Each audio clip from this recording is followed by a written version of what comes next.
Hi, I'm Coach Jay, and welcome to my channel.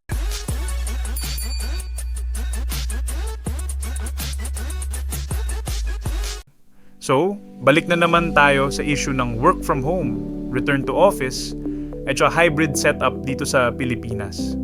Ang tanong, sino ba talaga ang panalo dito? Company o employees? At kung may nanalo, may natalo rin ba? O baka lahat tayo tablado? Hey buddy, just a quick one. If you like it here, please subscribe and follow me for more videos. Work from home daw, mas madali raw magtrabaho kasi wala ng traffic, wala ng pila sa MRT, wala ng fake smile sa pantry. Pero ang company, ang hirit nila, mas productive daw kapag nasa opisina ka kasi nakikita ka nila. Parang CCTV na may HR version. Ang tanong, productivity ba talaga ang habol o attendance lang? Return to office naman, ang selling point ng mga kumpanya, mas mabilis daw ang collaboration. Pero ang totoo, mas mabilis lang ang chismisan sa cubicle. Ang gain ng company, syempre mas madali nilang i-monitor kung sino ang late, kung sino ang nag-Netflix habang naka-on yung laptop. Ang gain ng employees, libre aircon, libre kape, at libre exposure sa traffic na parang horror movie araw-araw. Hybrid setup, parang best of both worlds daw. Pero minsan, worst of both worlds din. Kasi half the time nasa bahay ka, half the time nasa office ka, pero full-time stressed ka.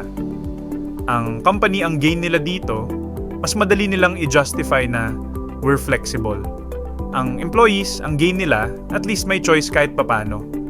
Pero ang tanong, choice ba talaga or schedule lang na pinilit? Kung practical ang pag-uusapan, work from home pa rin ang pinaka-win. Bakit?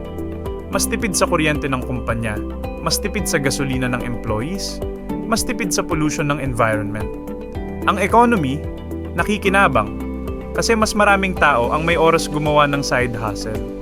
Ang company nakikinabang kasi less gastos sa office space. Ang employees nakikinabang kasi less gastos sa pamasahe at mas maraming oras para sa pamilya.